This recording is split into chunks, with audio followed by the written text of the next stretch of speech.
Let's get this whole thing checked out.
All right, I think we good. I think everything is straight. Hopefully, I'm praying. I think everything is working as it should, and I'm really hoping that it is. Let me see. Audio's looking good. All right. I actually have my chat set up. What up, everybody? My bad. My bad. It's just like a lot of technical difficulties. Let me see. Chat working. Is it working? We'll see that in a second. Is it chat working? Let's get it. Okay, everything is there. That's perfect, bro. All right. I'm glad. I'm happy. All right. What's up, everybody, man? Happy 2026 to you all. Welcome to 2026. It's about to be a wild one, about to get some really wild games this year. Anybody looking forward to that GTA 6? Because I am for sure. But outside of that, man, yeah, man, this is regular. This is regular. For now on, all right? Every week, I got my Tuesday slot, I got my Thursday slot. Everything is set. There's no issues here in terms of like, yo, sometimes you stream, sometimes you don't. Sometimes you're here, sometimes you're not. I'm here, man. I'm here. And today we just chilling, man. We just gonna see what's going on in gaming. This wonderful world of gaming that we got going on. And we gonna check out everything, man. We gonna see what's going on in the space, yo. But I'm gonna go to my favorite website ever. All right. About to go to my favorite website ever. The Tube. Feel me? What is going on, bro? I do not know. I didn't want to go to Skill Up Joint though. Force. What happened to Light No Fire? That's a very valid question. That's an extremely valid question. And it just came out 12 minutes ago. Light No Fire is actually something I was excited about. I was excited for Light No Fire for the simple fact that I really loved No Man's Sky. And my biggest issue with No Man's Sky was that there was like this loneliness factor there. Like, yes, you could explore. Yes, you had like quintillions of planets to like be able to traverse and do all this stuff in. But for some reason, it just kind of felt a little bit like lonely, like empty. Like space is supposed to be lonely. It's supposed to be empty. Yeah, I get that and everything like that. But it just felt like I needed my friends here, man. I needed to be able to interact with people and like really have those emergent moments, you know what I mean, where something crazy could happen. I felt like nothing crazy could really happen in No Man's Sky that I couldn't expect. Like I knew if there was like a dog fight coming after a certain amount of times playing and jumping, like I knew certain stuff was gonna happen. So No Man's Sky, man. I put like maybe 150 hours in it, and it's just, I don't know, man. But Light No Fire though. Light No Fire. What happened to it? I don't know.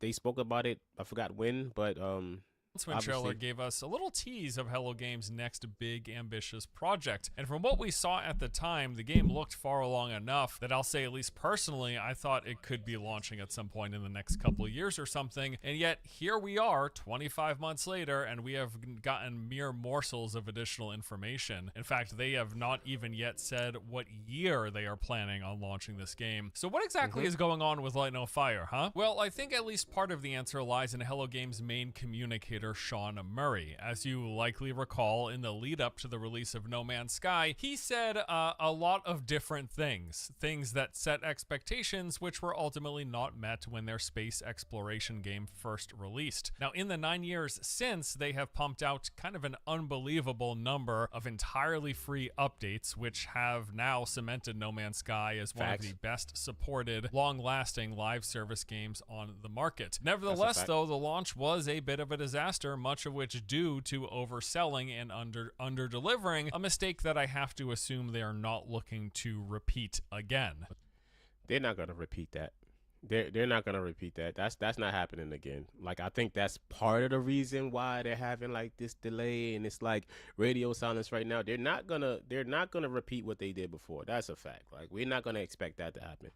But one thing I will say is Light No Fire is gonna go crazy. Light No Fire is gonna go crazy just based off to the fact that they've let so many updates go. They have given us so many updates to No Man's Sky. Like it's to a point where the community is begging Sean to stop. They're begging them like, yo, just stop. Like give us something to pay for right now. You done given us so much free stuff for 9 years, 10 years. Let us pay you. That's what they want right now. And that puts Hello Games into like a very, very good space because they built up so much goodwill over the years with all these updates and all this free stuff. And it's not like cheap updates either. There've been substantial updates that they put out and it's all free. We don't have to pay for any of it. And it's amazing. I was actually playing No Man's Sky for a recent video that I'm working on right now. That's probably, actually the video's coming out tomorrow on Space Game, so stay tuned for that. But yeah, like they put out so many updates and there's so much goodwill built that it's almost like Hello Games can just do whatever they want. They can do whatever they want. Almost like they could do whatever they want. Because it's like, yo, like You done given us like 3 games worth of content for free, right? I wouldn't say 3 games worth, but you getting us a ton of content for free, and it's very very very likely that this game is gonna do well in my opinion, and I'm happy for them. You know, I'm looking forward for that. But yeah, let's see. Was that unnecessary? Was that necessary? So yes, it has been 2 years and we have not gotten any additional trailers, tweets, or even press releases from Hello Games about Light No Fire. But we have heard some news on the game here and there. Funny enough, most of this has come alongside updates for No Man's Sky. Now, why would that be the case? Well, because both games are running on the same engine and will have a lot of similar features and tech as a result. In fact, they have said as much themselves on a few occasions. I ain't gonna lie, that could possibly be a little bit like, no disrespect, that could possibly be a little bit whack. Like, it could be a little bit whack, just for the simple fact that, like, okay, like No Man's Sky, there are people that put in hundreds or even thousands of hours in No Man's Sky, right? And the mechanics of how the game works mechanically, like, it's almost like baked into your brain. So if they use the same exact mechanics and they kind of just reskin it for like a fantasy things, like for instance with the dragon flying that he just showed right here, where the dragon was flying and stuff like that. Here, let me go back. Like if they, like maybe like right about here, I don't know. Well, because both games are running on the same engine. Like if the dragon flying is the same kind of like animation that's like when you take off in your ship in No Man's Sky, where you kind of just hold the trigger and you take off, and you do the same thing with the dragon. I don't know how that's gonna feel, man. I'm not gonna lie. Like it has to have its own feel, in my opinion. Like Light No Fire is gonna have to have its own kind of like identity in the way that you play the game and how the game feels as you play it. At least in my opinion. If it's just like kind of like a reskin of the traversal, I don't know how that's gonna work, bro.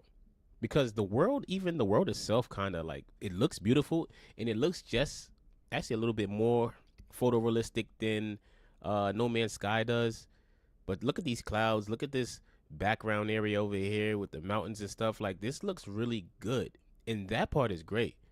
But if all of the traversal is kind of like very very similar to No Man's Sky, I don't know how it's gonna land.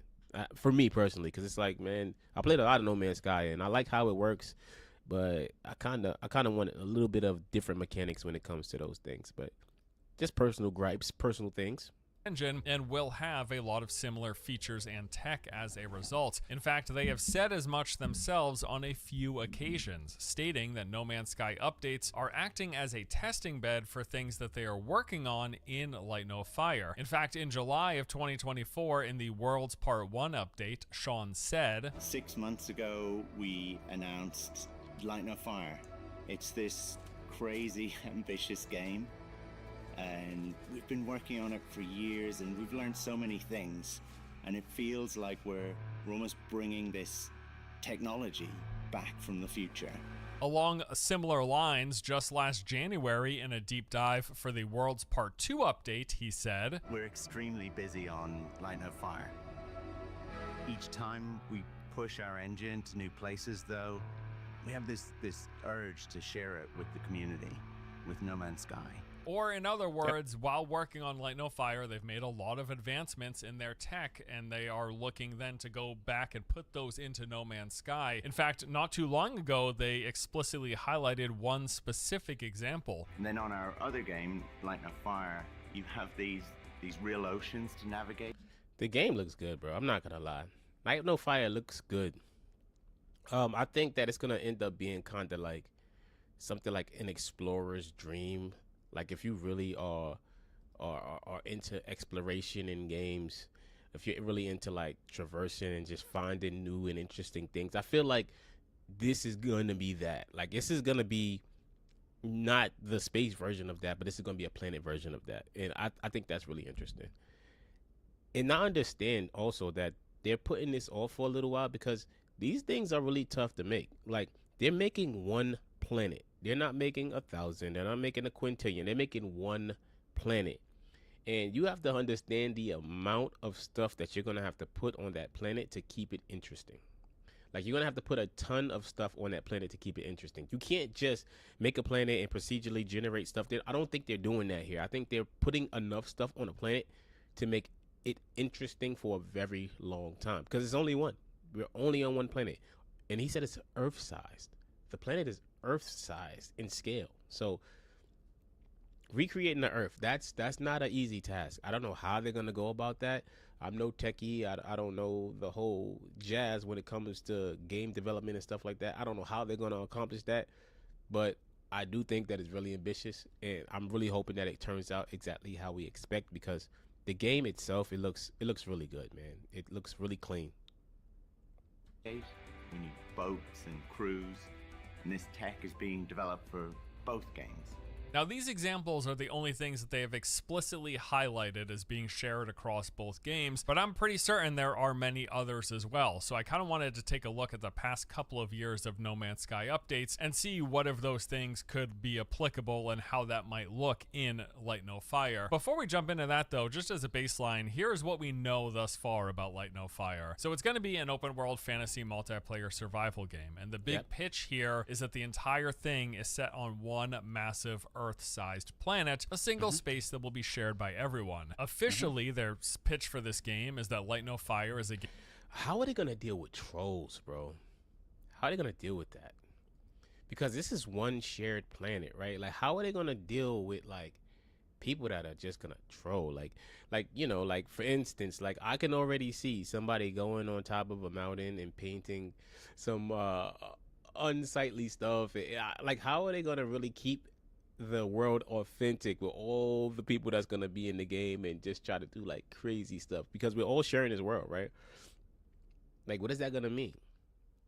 What is that even gonna mean for you as a player, right? Like, let's say you build a house or a little village, right? Can somebody come and disrupt your village or do some things like that? Or will they have like a safe mode, kind of like they have in No Man's Sky, where it's like you can't take any damage, nobody can mess with your base and stuff like that? I'm sure they might have some things like that. It actually makes a lot of sense. But how are they going to deal with people that really mess with like the world, the aesthetic of everything around? Because, you know, that's a big part of the immersion. So that's something I'm really curious about when it comes to that as well. Let's continue. Game about adventure, building, survival, and exploration together. Set on a fantasy planet the size of Earth, it brings the depth of a role-playing game to the freedom of a survival sandbox. During the initial reveal at Gamescom 2023, a few things stood out, specifically when Sean Murray said, "The Light No Fire is a game that is more ambitious than No Man's Sky, even though it takes place on a single planet rather than an entire universe of planets." Yeah, I bet. The intention here is that this space is going to have way more depth than what is seen on the billions of planets. Literally, there are billions of planets in No Man's Sky, and this is just one planet, but it's going to be very large and have more depth to it. At least that's what they're pitching. He referred to it as being a, quote, Earth-sized planet that is as varied as a universe, with mile-high mountains from the top of which you're going to see rivers, canyons, oceans, and even entire continents. He also dubbed Light No Fire as the first real open world, something without boundaries, and from that, it's safe to assume they're planning on no loading screens as you move across the world. They also said that we're going to let everyone play in it together, alluding to the shared world nature of the game, where you I want to play as a rabbit. See this rabbit character right there? I don't know if you can make rabbit characters. Obviously, he's a rabbit character right now. Oh, my bad. This rabbit character right here. Like, if they have rabbit characters, I want to be a rabbit. I don't know why. It's just something I'm looking forward to. Yeah, man. Like, you're sharing the world. I don't know, man. How they gonna stop trolls? How they gonna stop them? Not really sure.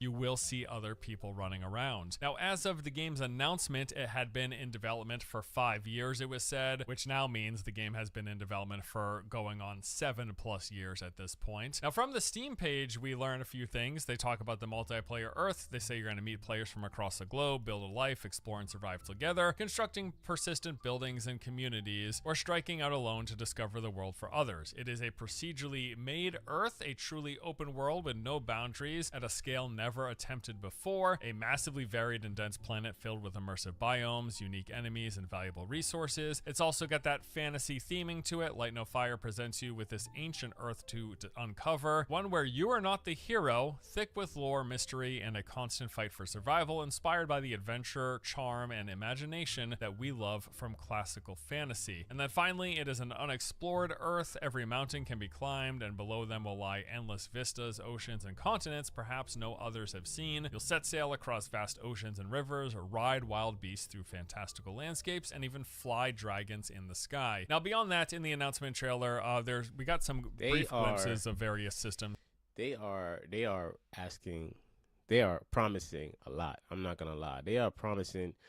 It almost sounds like the perfect game. Like, it almost sounds like the perfect game. Like, anybody that is a fan of RPGs, things like Skyrim and stuff like that, this is a dream, bro. Like, you're getting a RPG that's not just a section. Like, you're not like in Tamriel or some part of a map. This is a world of that. An entire Earth-sized world of that. Meaning what? Like, think about it. How long would it take you to walk around the actual Earth itself? I don't know. How long would it take you to walk around Earth? I have no idea. How long would it take to walk around the Earth? So it would take you 335 days, right, to walk around the Earth. 335 of them things, right? So if you say we got a game that's called Light No Fire, it's Earth size, right, with things to do, right? So that's what we're talking about. So it's 335 days. So, I don't know the math. So 24, what is it? 24 hours in a day. So 24 hours in a day times 300 and how many days? How many days is it? 335. 335 is what? So that's 8,000 hours, and that's just you. Because it's Earth size, right? So that's just you walking around the Earth. That's not you like stopping and looking at things, stopping and checking out stuff, doing quests, doing side quests, doing missions. That's not even counting that. So imagine having a game that will give you around 8,000 hours off the rip. Just you exploring it is 8,000 hours. And then you got a story, then you got side quests, then you got emergent things happening. Bruh, this would be the perfect, like some people would even say that No Man's Sky is the perfect space sim, or not space sim, but the space fantasy of No Man's Sky is the perfect one ever. They would say that this is like the perfect fantasy. Like I feel like people would say this is the perfect fantasy game. You can literally live a life in this. Ready Player One type joint. Anyway, I digress.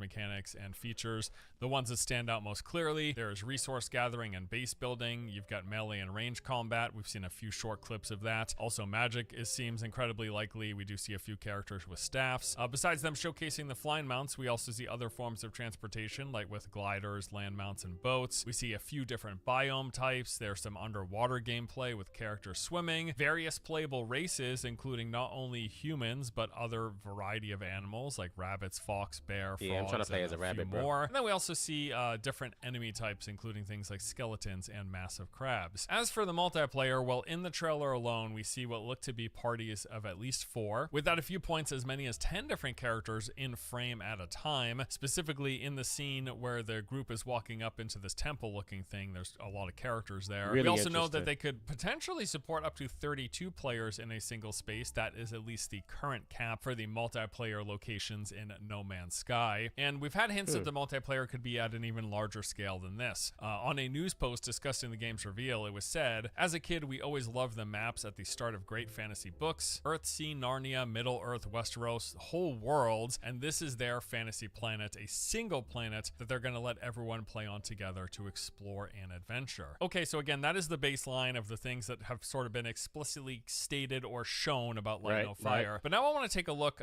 briefly at the past couple of years of No Man's Sky updates since Light No Fire was revealed and see what could be applicable to both games, some of which they have explicitly said are shared across both, and some of them seem very likely. So first, let's start off with the Omega update. Here they introduce dreadnoughts, which are these pirate capital ships. So the whole idea in No Man's Sky is you go in, you engage with these, attacking key weak points, and then eventually boarding the ship and confronting the captain. Defeating these encounters lets you then take control of the ship. Well, we know Light No Fire is going to have controlled ships that you'll be sailing across the oceans. We'll have boats that we can make. So it seems likely that also in the oceans we might come across NPC factions of pirates out on the seas that we could then also attack, board, and commandeer. You know what this makes me think of? What if, right? Because they're talking about ships, right? And they're talking about attacking them over the seas and how they implement things into No Man's Sky that came from Light No Fire. Hold on, I think I'm onto something here. Imagine if, and this is just for No Man's Sky I'm thinking about, right? What if they take that same tech of you like sailing your ship in an ocean? Obviously, it's a much larger vessel. Obviously, it's much slower. Obviously, it's much slower to control and much more difficult to control because you have to have big swooping movements when you got a ship. You see where I'm going with this right now, do you? What if, in an update for No Man's Sky, they actually allow us to fly the Dreadnought, like straight up, like you're flying from planet to planet in the Dreadnought, like you can fly and pilot the entire thing. I don't know if anybody wants to do that, but if it was available to do, I would do it. I would do it 100%. 100,000%. I would actually go ahead and do that. Their vessels. But I digress. With the orbital update, they did an overhaul to space stations with procedurally generated interiors and exteriors. This allowed stations to be uniquely customized based on its system, race, and locale. Now, previously, the interior of space stations all looked pretty much identical no matter where you were in the universe, in the galaxy, but now they would be tailored, again, depending on those variety of systems, races, and locales of the station. Also, with this, they had some engine improvements that allowed for them to make these interiors larger and better looking. Now, the most obvious application that we could see everything of looks this better system in No Man's for Sky. Light No Fire would be these proc-gen cities and towns with unique appearances based on their biome location or the primary faction. So say you come across a city in the forest that's inhabited by the fox-like creatures. That could have its own distinct look compared to a city that was primarily inhabited by elves or gnomes or tree folk or whatever, and then further distinctions for each of the various biomes that are going to be in the planet of Light No Fire. That's certainly one possibility. Also, there were some guild system updates in No Man's Sky during the orbital update. No Man's Sky has an entire system of different guilds with their own quest lines, reputations, and rewards. Seems very likely Light No Fire would have a similar guild system, these different factions that you could quest for and then raise your reputation and unlock rewards. That seems kind of like a no-brainer. Standard so next we've stuff. got the Worlds Part 1 update. Version 5.0 of No Man's Sky brought a total refresh to the game. As mentioned earlier, this was a direct result of technical improvements that they made during the development of Light No Fire. The game got some big improvements to its visuals, volumetric effects with things like rolling fog, rain, blizzards, and lava sparks, and better shadows as well. Also, better water and cloud quality. They added dynamic waves, a wind system that impacts everything in the world, as well as more planetary and creature variety on top of that. This was a pretty big update where the tech side of No Man's Sky is looking really good, man. It looks like it's an amazing looking game at this point. Like 100%. Like this game is looking crazy at this point. And I'm really curious to see how they do that with Light No Fire, like how they differentiate a little bit, because we're getting a lot of it in No Man's Sky. And I do feel maybe there will be some overlap. No, I believe that there definitely will be overlap between those who really love No Man's Sky and those who really love fantasy games like this. I just want to see that how they differentiate the two, because like they're using the same engine like they said, but the feel, like I said, the feel of the game just has to be different, man.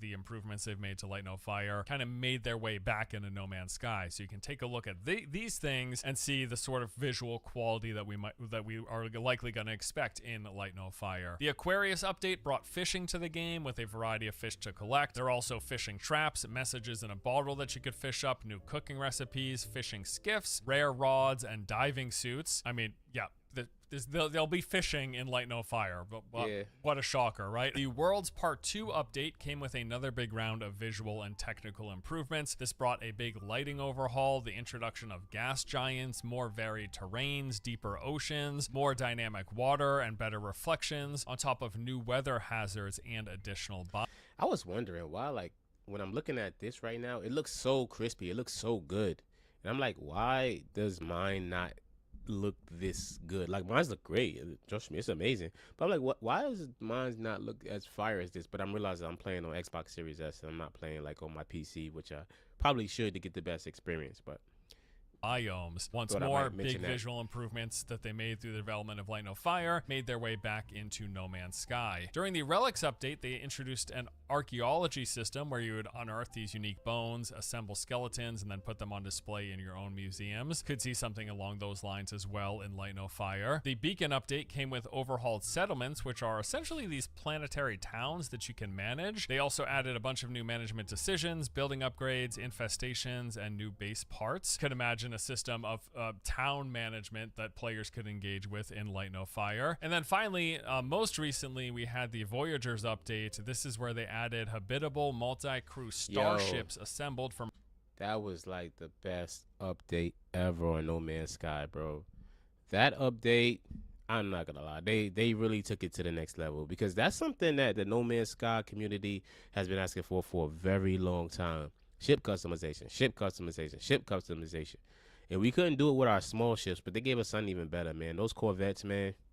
Chef's kiss. Ooh la la. You feel me? From hundreds of ship modules, you are building your own spaceship here by piecing various modules together with medical bays, sleeping quarters, war rooms, radar, teleporters. These are full interiors that you can walk around in from section to section as this ship flies through space. And it's, again, multi-crew, so it's not just you, but also friends can join you in your ship as well. And it was in the deep dive of this update where Sean Murray referenced the fact that you are going to be able to build your own boats in Light No Fire in using a similar mechanics, where you're going to set up the different sections of the boat that have different functionality. Man, yo, Sea of Thieves. Light No Sea of Thieves. Wow. And they're going to be multi-crew where you and other people can man these boats and pilot them together, probably sailing to different islands, looking for treasure, fighting factions of pirates, NPC pirates out on the sea, maybe some sea monsters as well, all sorts of possibilities. And again, this is one of the things that they directly reference being shared across both games. And those are kind of just some of the things that stood out to me going back through the past couple of years of updates for No Man's Sky about things that seemed likely applicable to Light No Fire. You know, one thing I do really hope with Light No Fire is that it feels like more than just a fantasy version of No Man's Sky. Yo, that's exactly what I was saying. Boy, yo, me and Force, man, you know, me and Force, we kind of go back a little bit, you know. Actually, we don't. I don't know. But I've been watching his videos. This is exactly what I'm saying. It really just shouldn't feel like a fantasy version of No Man's Sky.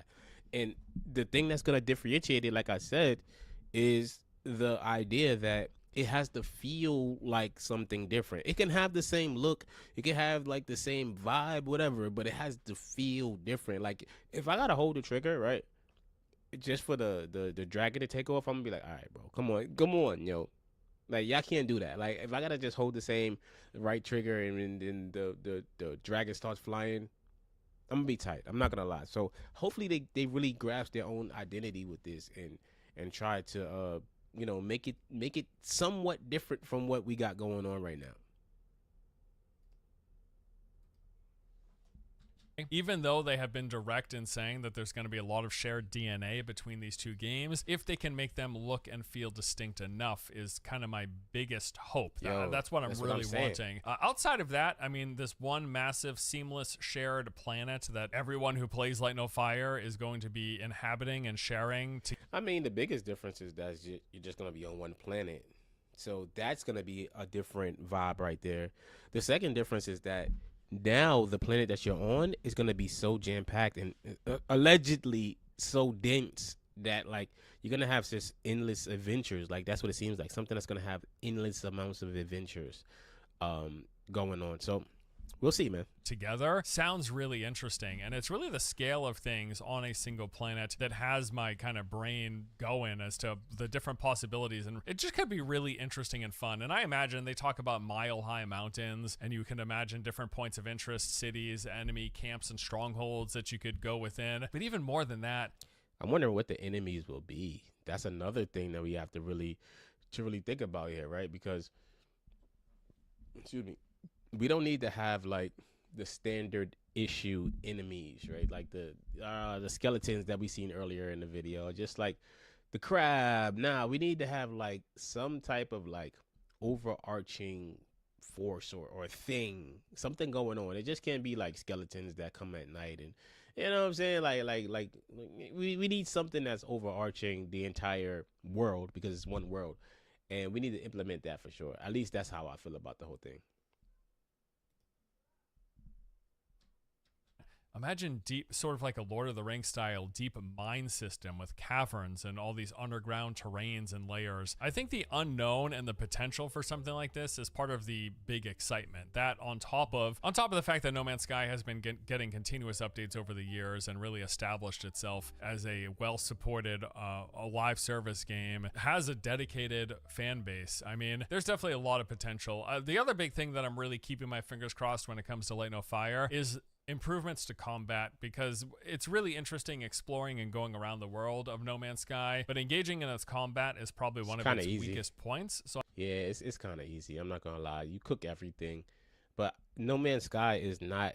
I think that the focus in No Man's Sky is more on the wonder, as opposed to like, yo, this is cool combat. Like you know, it's not supposed to be a space sim. It's not really supposed to be an arcade shooter flight thing. It's yo, you explore, you find things, and yes, there's combat in there too, but that's not like the main sell, like the main draw of it. So I'm really, really hopeful that with Light No Fire, they can really hone in on creating a satisfying gameplay combat feel and more variety as well. I mean, melee systems, magic systems, that whole fantasy twist definitely opens up the possibilities, more so than just shooting your multi-tool and not feeling impact. Your water gun. Very impactful in the process. So fingers crossed. I think there's a lot of potential. We're looking at about 7 years of development. Again, when Light No Fire was announced, they said it was 5 years in development.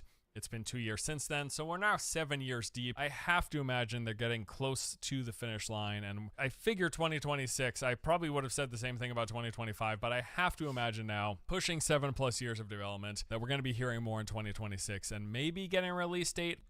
I mean, technically, it's less time than Star Citizen right now, right?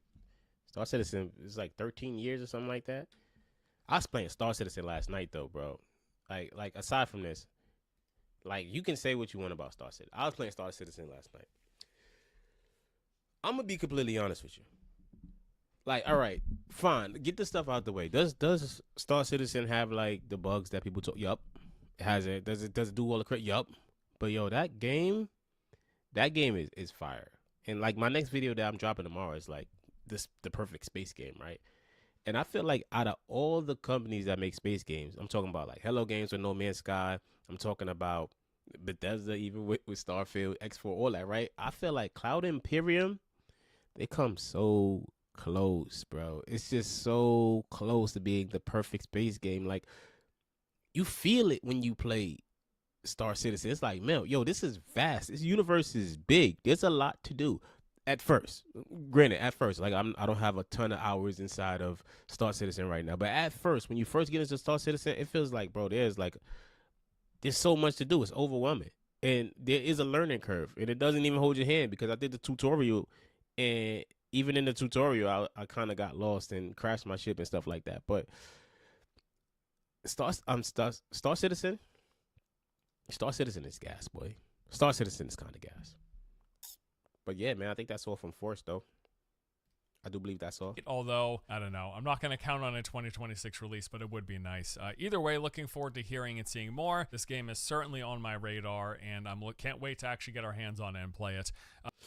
Yeah, I mean, I think that's it for him. Yeah, man. So shout out to my boy Forrest, man. Like and subscribe if you is. He got 1 million, so you probably always subscribe to him if you're into gaming and stuff like that. Um, yeah, man. Light no fire. Fire no light. It ain't coming out this year. I highly doubt that. I have no idea when it will come out, possibly. But it seems really ambitious. It seems like the fantasy game, if there was one, like the game, like you can live a life. I can see people streaming and like literally living their life in the world of Light No Fire and just daily, tending to my farm, baking some bread. This is what I'm doing. This is what I do. Similar to how people do in GTA, right? Which they're gonna do in GTA 6. People living their entire life in GTA, like just having a job, get up every day. This is where I live, and just literally having a lifestyle through that. I find that to be insane. What else is going on in gaming, man? Let's take a little gander here. We don't demonize it, all right? Uh-oh. Sony has presented an AI gaming ghost that will play PlayStation games for you when you get stuck. Uh-oh. The big word. They said the A word. Yeah, man. This is a huge topic in gaming right now, man. AI in gaming is like a massive topic. Everybody has a take. Everybody has something to say. I know everybody knows about what happened with Sandfall Interactive with Expedition 33 and them using some generative AI stuff. I can agree with some stuff when it comes to AI, like when it comes to generative stuff, and this is why this is the problem with generative stuff. Because people say AI, just period, right? AI, period. Any type of AI is bad. The generative stuff is the worst, in my opinion. And this is why. Generative AI, right, is making something, right? It's taking something and it's creating it, right? And usually that comes from creativity, right? An artist makes art. A musician makes music. Like creativity is required to make certain things. But now you have generative AI, right? Now, a person that does art, right? They took years, decades of time, carpal tunnel, to be able to draw something with like extreme precision, the control, the shading, everything that they have. It took them years to do that, right? And that's how they learned. Somebody that makes music, they played the piano for years since they were a kid, carpal tunnel and stuff like that, right? To get good, to get the control, to get the accuracy, right? And that's how they got good. So now it's like, cool. I'm not going to take 10 years. I'm not going to give myself carpal tunnel. I'm just going to prompt it, and it will learn from people that actually took the time to do all those things. And that's where generative AI is like, okay, yeah, I can see why using that in a game is kind of crazy. And you see Call of Duty use it. They use the Ghibli stuff. And it's like, all right, that's kind of wild, bro. Like you gotta have some level of like some level of coof, like my father used to say. You gotta have some coof when it comes to that, and not like rip stuff from people, because essentially it's like ripping stuff from people. Now, when it comes to AI and like, let's say, I don't know,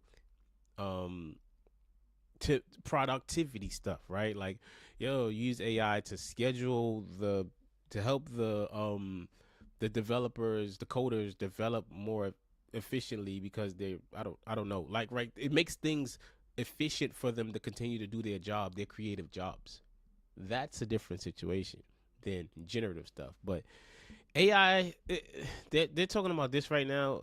AI, Sony got AI that's gonna play the game for you, boy. Like, honestly and truthfully, like, what? Why are you playing the game? Like, that's the whole point, though. Like, literally, the whole point.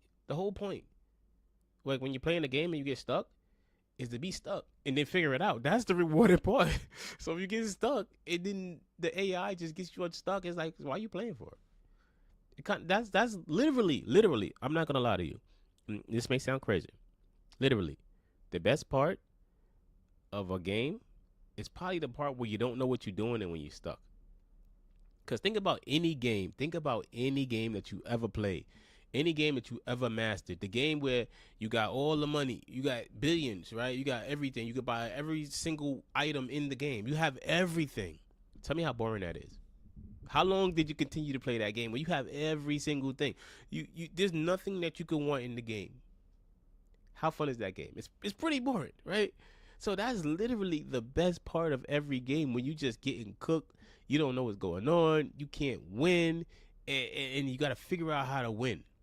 And I think that is part of the reason why I play so much Marvel Rivals. They got me. They got me. I'm not gonna lie. NetEase got me, because when it comes to matchmaking, it is exactly that, bro. It is exactly that. Like, bro, I think that I got it.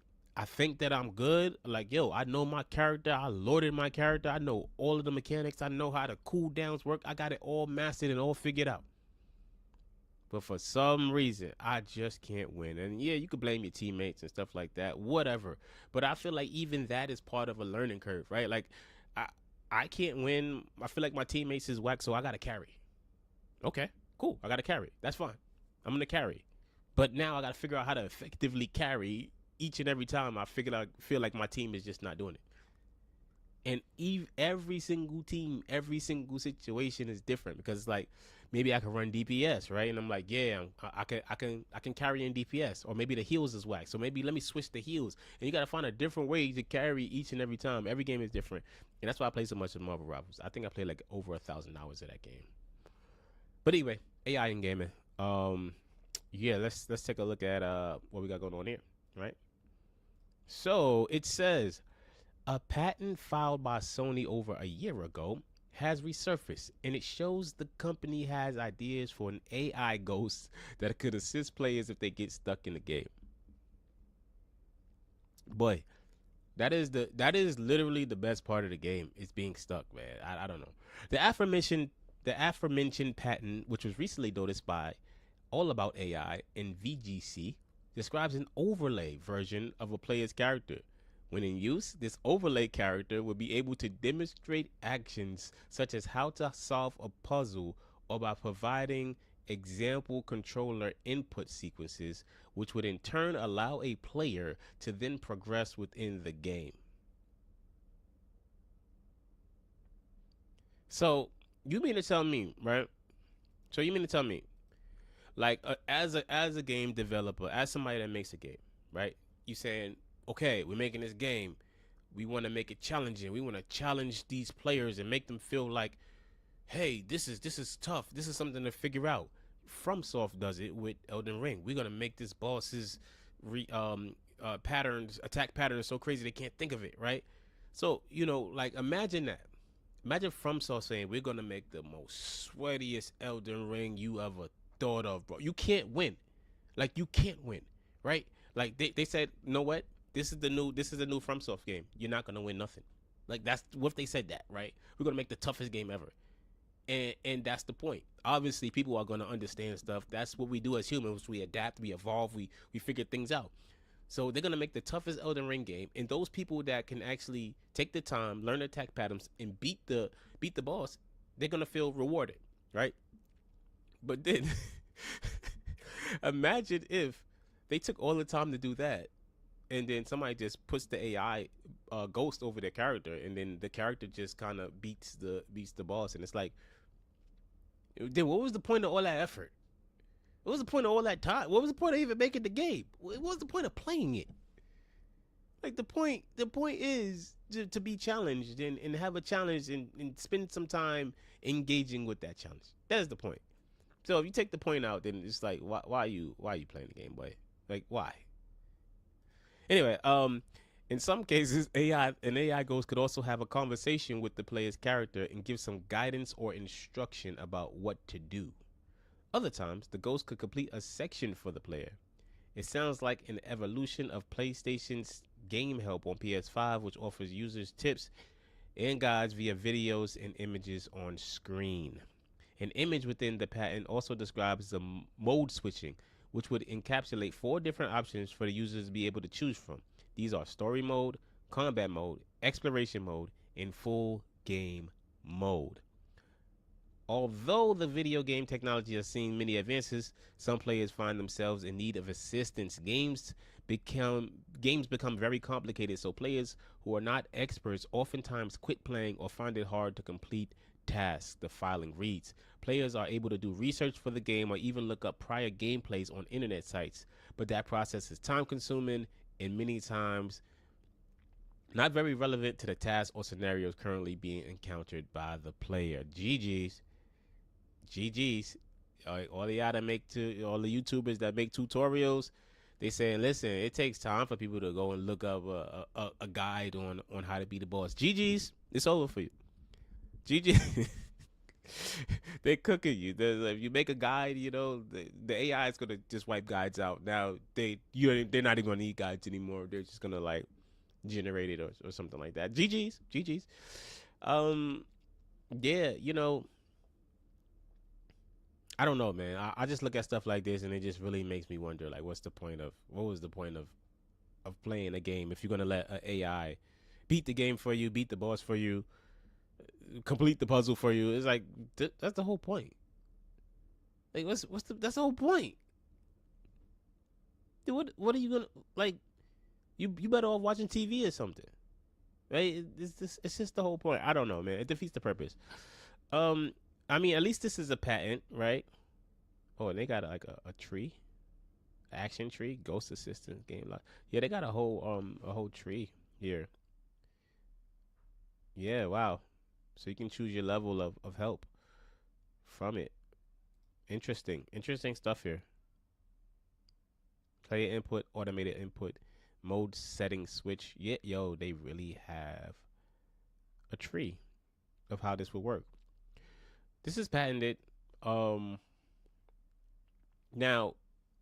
I wouldn't use it, but you know who I think would use this? You know who I think would love this? My son. He's only 8. So he would love this because he struggles with some games. And sometimes he asks me, hey, can you help me beat this thing or help me figure out this part? And yeah, I help him and we figure it out together. I don't like give him the answer because that, like I said, that's the whole point.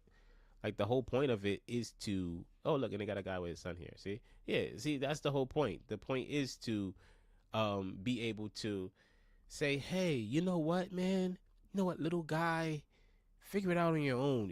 Like, let's think about this. Let's use our brain. You know what I'm saying? Let's use our problem-solving skills here and figure out what we can do to beat this part, and let's use our minds to put our minds together and do this. Now, once AI comes into the picture, right, this AI thing, the ghost, right, he'll probably be able to talk into his headset and be like, help beat this boss for me, and then it just beats the boss. And I think that it creates unhealthy kind of habits because it's like it's encouraging you to not like rely on your brain. Instead, you're kind of relying on just like the tool. And fine, like you could say a calculator is a tool, right? But you have the basic idea to be able to do basic math, right? When you don't have the basic knowledge of something, then when you lean on the tool and then the tool is no longer available for you, and they take that tool away and the tool just it doesn't serve you as it needs to, then you're stuck. Then you become too reliant on the tool and the tool controls you. You need it. You need it. So yeah, man, that's how I kind of feel about this stuff here. What's up? My bad. My screen is a little bit weird. Let me see. That's better. I think that's better. I hope so. Yeah, I don't know, man. I don't think that this is gonna be valid. But as for AI, it remains an area of heated debate within the industry. In 2024, a report by United, blah, blah, blah, at some point during game development, 62%, wow. In a report by Unity, claims 62% of studios using its AI tools. 62%, so more than half are using it in Unity to help make something. The level to which it is really I think that's the biggest point. Like, that's literally the biggest point to me. the level to which you actually use the thing is where it becomes like hit or miss, because you got to think like, if a game is straight up AI, right? If somebody just say, I'm gonna generate a game, you can tell. You can tell when a game is straight generated. Like I don't know. They say that about High Guard. I don't know. High Guard is. I'm not even interested in High Guard anyway, so I don't. But they say High Guard looks like some AI generated stuff. But you can tell when something is literally generated by AI. So I don't think that, like, it's really about the level, right? It's like the level to which you use the AI is very important. In the type of AI, right? If you take all the creativity out of it and you just say, I'm not gonna be creative, I'm gonna let the AI be creative for me, then that's a problem. But we gonna see. I kind of hope that this AI thing doesn't come out. It's gonna make gaming weird, to say the least. It's gonna make it strange. All right, so that's interesting. That's hilarious. PlayStation's top 5 most played games of 2025 are exactly the same as 2024. That actually says a lot. If the top 5 games, they're saying the top 5 games of PlayStation for 2025 were games that came from 2024. That actually speaks volumes. You know, it's market data at the end of the day. You know what I'm saying? It tells you a lot if that's the case. It tells you that obviously the things that came out in 2024, those were the things that were actually really, really, really resonating with the player base. These were the things that people were really like, we enjoy this, make more of this, do more of this. But you know, companies will do what companies do, and they'll say, well, it's cool that you like that, but try this over here. We're going to try something a little different. You know what I mean? Batman. We're going to make another Batman. Superman, Batman. You know, some more superheroes in Batman. You know what I mean? Another open world. Shooters. More shooters. Right? It's going to do the same stuff over and over. And I think this speaks a lot, but let's see what they're talking about here, man. So, the top 5 games played on PlayStation in 2025 by U.S. players were exactly the same in 2024. Same as in 2024, according to Circana's player engagement tracker. This information published on social media states that Fortnite took the top spot. Fortnite. Like, all right. Shout out to Fortnite. Shout out to Fortnite. Shout out to, is it Epic? Blizzard, whoever makes Fortnite, right? Shout out to you. Shout out to you, because Fortnite is a powerhouse. Like, that's like the first kind of what is it? Free to play game that really took hold, and once it took hold, it never let go. Like, I used to think, right, Fortnite was like a kid's game. Like, I felt like it's too kiddie, man. I want to play like Battlefield. I want to play like maybe like Call of Duty or something. I don't play no Fortnite, bro. I'm playing Fortnite for. But it's grown adults playing Fortnite. Like, it's grown adults playing Fortnite. It's not just kids. And I mean, don't get me wrong. I'm pretty sure there's kids, and there's kids that'll probably watch me in that game. But it's not just kids, and it's still going. It's still holding strong. But Fortnite for me, I can't get into it, boy. Like, I tried a couple times, and I'm like, it's not just, I don't know. Maybe it's just, I don't know. I just don't like it. I don't like it. I'm too old. That's what it is. I'm too old. Man, I'm too old. I'm too old to like games like Fortnite, apparently. But let's see. Fortnite took the top spot. It's not really as a surprise. So so Fortnite took up the top spot in 2025, followed by Call of Duty. Which one though? Because it wasn't Black Ops 7, I doubt. I wish I knew which one Call of Duty. Grand Theft Auto 5, that makes sense. Roblox, that makes sense. Then Minecraft. Yeah, I mean, these are all the games that I always hear about all the time, so makes sense. Looking at the top 5 games played on US Xboxes in 2025, there's a slight difference in the order of the games who took the 5 spots, but the games are the same. Fortnite took number 1 as usual. Call of Duty, Grand Theft Auto 5, but Minecraft over Roblox. Cool. Cool, man. It's safe to say, judging by these stats, that the upper echelons of popular games right now are somewhat cemented in place, with the biggest live service games bringing in absurd profit and engagement metrics. It's a tricky task to break into the space and survive, let alone thrive. A year after its launch, Fortnite made over $5 billion.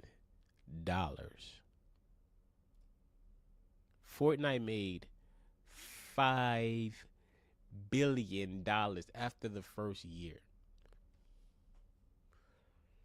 Fortnite is good. Fortnite ain't that good, boy. I'm sorry. Fortnite may be good. Shout out to Fortnite. It can't be that good, boy. It just can't be. $5 billion, bro. That's insane. $5 billion in a year is insane. Those them V-Bucks went stupid. That's crazy. That should provide some context as to why developers keep attempting to make big live service hits. If they catch on, the potential profits are staggering. Arc Raiders would be an example of this going well, while examples of these sorts of games not catching on are far more numerous. Look at Warhaven, which shut down only 4 months after its early access release. It's crazy. Warhaven shut down so fast that I don't even know what Warhaven is. I never even heard of this game. Warhaven? What is this? Like, I gotta see what this is. I don't know what Warhaven is. Warhaven. What is Warhaven? They shut down before I could even notice it. Before my brain could like comprehend this game exists, it was already gone. Warhaven. I never played anything like this. Oh, there's a review here. Maybe I can see what's going on. 50 hours. He played 50 hours. Warhaven is a brand new, free-to-play, third-person medieval fantasy PvP brawler that has been released on Steam Early Access on September 21st. The medieval fighting game... Wait, hold on. I gotta put it on here. Sorry. Warhaven is a brand new, free-to-play, third-person medieval fantasy PvP brawler that has been released... That's a lot. It's a medieval fantasy PvP... Oh, say it again. ...to-play, third-person medieval fantasy PvP brawler. It is a third-person, free-to-play, medieval fantasy, PvP brawler, and I think that's the reason why it only lasted 4 months. It's everything. That has been released on Steam Early Access on September 21st. The medieval fighting game genre is rather uneventful at the moment, and fans of games like For Honor, Chivalry 2 and Mordhau are desperate for something new and fresh. So without any further ado, let's find out if Warhaven could be the next big thing in the genre. But what is the genre, Warhaven features... It's a free-to-play PV... So is it like Arc Raiders, but just like medieval? Is that what this is? There's 12 versus 12, as well as 6 versus 6 player battles. Whereas up on Early Access release, there are 5 different game modes and 5 different maps in the game. The 12 versus 12 player game modes are Dominion, a game mode where each team fights to control footholds, Onslaught, a mode where players push the frontline into enemy territory by controlling contested points, and Arms Race, a game mode where teams have to escort... Oh, they made like medieval Overwatch. That's why. Just push the point. ...a war machine into enemy territory and destroy... Oh, that's why. They tried to make the medieval Overwatch. That's why. Nobody wanted to play that. That don't even sound fun, boy. ...destroy the enemy teams... Like why would I do this as a random, like, you know, like a random, like, why would I want to do this as a random, like a medieval guy when I could do this as, like, you know, Mr. Fantastic or like Spider-Man in Marvel Rivals? Why would I want to do that? Like, you gotta stop trying to copy that formula. Marvel Rivals got away with it because they actually have heroes to use. This is why. Totems on the way. For 6 versus 6 player battles, there is standard team deathmatch and reclamation, basically a capture the flag game mode, where both teams fight to capture divine stones that spawn in the middle of the map and like, these game modes are tied and true. They are tested and they work. But you gotta, like, it's almost like the thing that they... Oh, my bad. Shout out to King Louis 111. This is his video, so shout out to him. Respect. But yeah, like, it's kind of like the same thing that you would say about movies, right? Every movie has been made. This is what they say in film. Every movie has been made, right? There's nothing new under the sun. But the perspective that you do it from is what makes it different. But it's like they took this don't look valid. Like y'all took like, all right, the Overwatch push to point, which is fun to play, but it's not like, you know, like I wouldn't want to do it as a medieval guy. I want to do it as like the Overwatch people, or maybe even the Marvel Rivals characters. Transport them to an allied foothold. Releasing the game with 5 maps only is definitely a bit on the lower side, but they made it so that one map can host different game modes. So currently there are 13 different possible map/game mode combinations, which I think should be fine in terms of variety for now. The maps are pretty well designed. What? In 12 versus 12 modes, for example, there are support points that a team can control for now. Just shoot him from a The cannon. maps are pretty well designed. He just shot my boy from a cannon, boy. There's no way. Combinations, which I think should be fine in terms of variety for now. The maps He shot are him from pretty a well cannon. designed.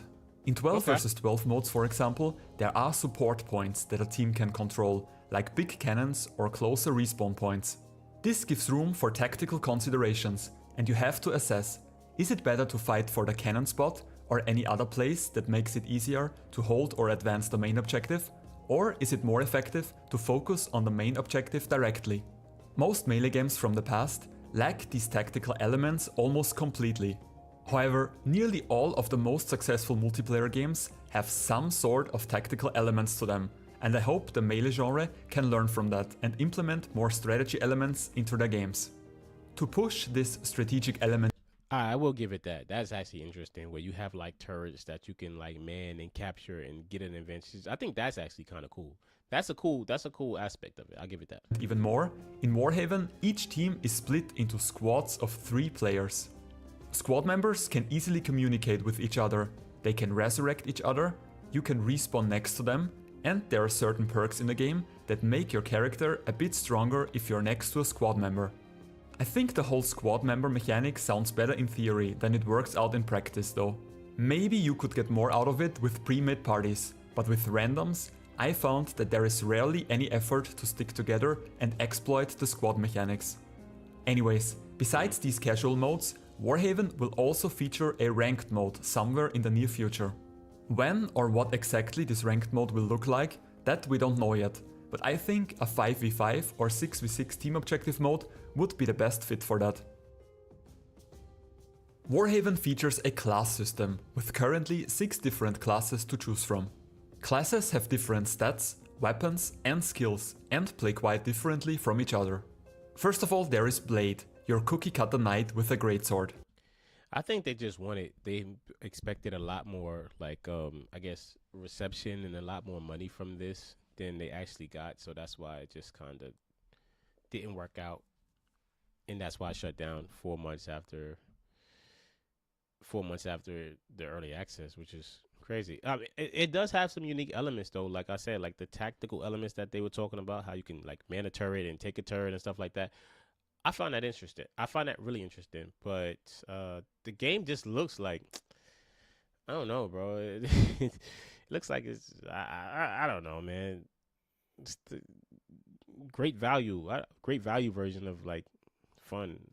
Spike is an offensive character with a spear that has good range and high damage. Then there is Warhammer, a big guy with a big scary hammer. Guardian is the tank/frontline class in Warhaven and uses a big shield and a one-handed mace.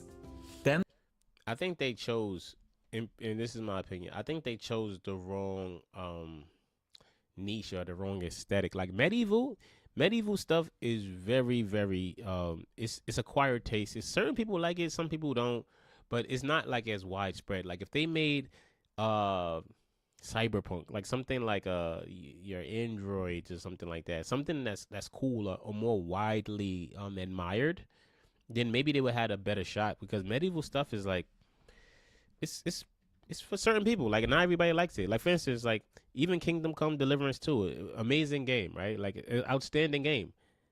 I never played it.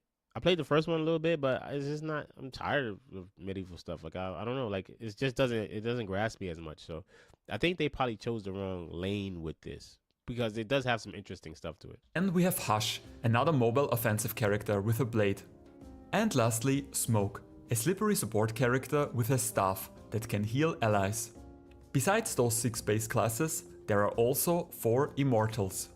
Immortals are special units that are much stronger than regular classes, and once per game you can transform into one of them. There is Martyr, an Immortal that excels at melee combat, Dark Gale, an Immortal on a fast warhorse with a lance, Raven, a magician who can bombard enemies from a distance, and Hoyt, a support character that has crowd control, shields, and can resurrect. These characters are fire. If they should have made these characters the foundation of everything, like the characters where you could do all these cool moves and stuff, like the Mortals or whatever. These should be the foundation, not the regular, standard issue fighters. Like these are the coolest part. From a distance. I think the idea with the Immortals is actually pretty neat and gives the gameplay a nice touch.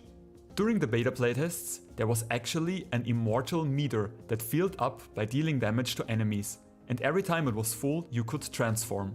That fire. Combined with more players per team on the battlefield made for absolute chaos, where you were constantly facing 2 or 3 Immortals. I think the game is in a much better spot now with limited transformations. Fire. I like that Mortal Visually, idea. Warhaven looks pretty good. The art style is kinda similar to For Honor, a game which is like 6 years old by now, but still holds up well in terms of visuals, I think. The art direction is a bit all over the place, with medieval weapons, tanks, and dragons in the same setting. The animation work is also pretty solid, both for out of combat and combat animations. Attacks and skills look good and the hit detection feels crisp. The hit sounds and the fact that enemies turn into stone and splatter when they die also contribute to satisfying strikes. Warhaven runs pretty well and I didn't encounter any game-breaking bugs or glitches. The game supports FSR2, DLSS and XESS and is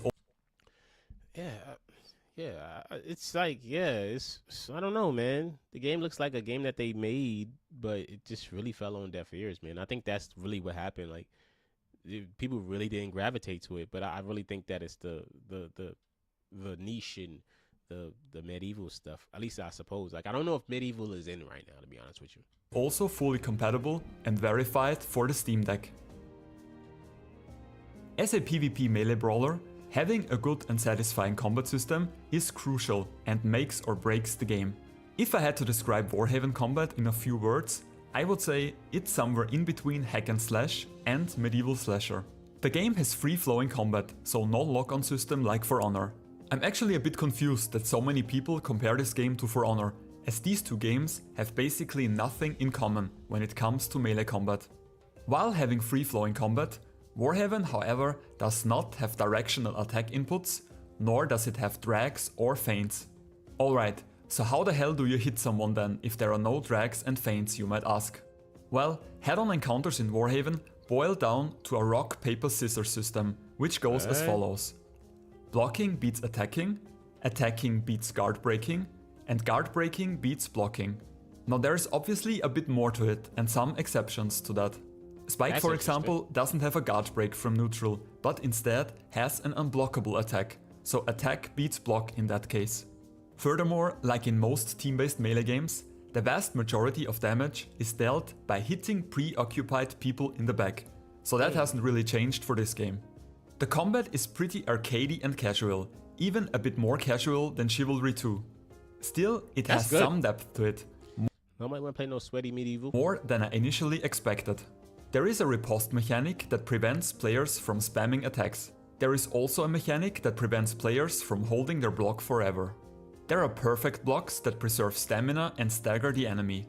There are combos, dodges, a headshot damage multiplier, unblockable attacks, and other mechanics that deepen. This is interesting. The combat look interesting. You hit somebody, they helmet fly off. It seems interesting. The rock, paper, scissors system I mentioned. Something that I find rather annoying is how easy it is to run away from anything. I don't think there is any form of chase mechanic in this game. And what makes it even worse is that there is almost no forward lunge during attacks. So it is really hard to catch someone that runs away from you. There are also no 1vx mechanics in Warhaven, so if you're ever up against 2 players at once, and those 2 are not terrible, then you either run away or you are most likely dead. Warhaven has lots of systems and content in place that have nothing to do with the actual gameplay itself. There are daily quests, weekly quests, event quests, login rewards, a new recruit event, a recruitment event, world pass battles, typical stuff, okay. card collections, league challenges, multi-win challenges, and more. They's looking for that whatever, the microtransactions. They're looking for those out this joint. That's what they was really heavily focused on. On that front, with all these collectibles and minigames, it really feels like a mobile game. The game currently has 2 main forms of progression. Firstly, there is the grind for cosmetics. Some cosmetics can be unlocked by playing the game. Most of the good looking ones need to be bought, however, with real money. Microtransaction-y. There is also a battle pass for cosmetic items that sells for $10, which is a fair price for a free-to-play game in my opinion. Besides that, there is the grind. This is the thing about free-to-play games.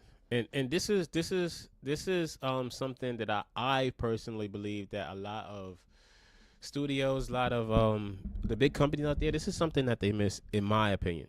So when it comes to microtransactions in games, right? Are microtransactions inherently bad? No. The game is free, right? Like, that is how they make the money to continue to make the game and make other parts of the game and add more stuff to the game. So is a microtransaction bad? No. What's bad is if you have microtransactions in the game and the game is not extremely fun. Because if a game, and I can guarantee you, if a game is extremely fun to play, people are loving it, people are enjoying it, you are taking care of the community, you are giving people the ability to express themselves creatively, like through, like for instance, the cosmetics or how their banners or their gear, their sets, the things that they can do within the game. If you can allow them to have that level of creativity in a game, and the gameplay is extremely fun, then people will have zero problem playing your game and paying microtransactions. And I say this from firsthand experience with Marvel Rivals. I never felt bad about paying for one thing in Marvel Rivals.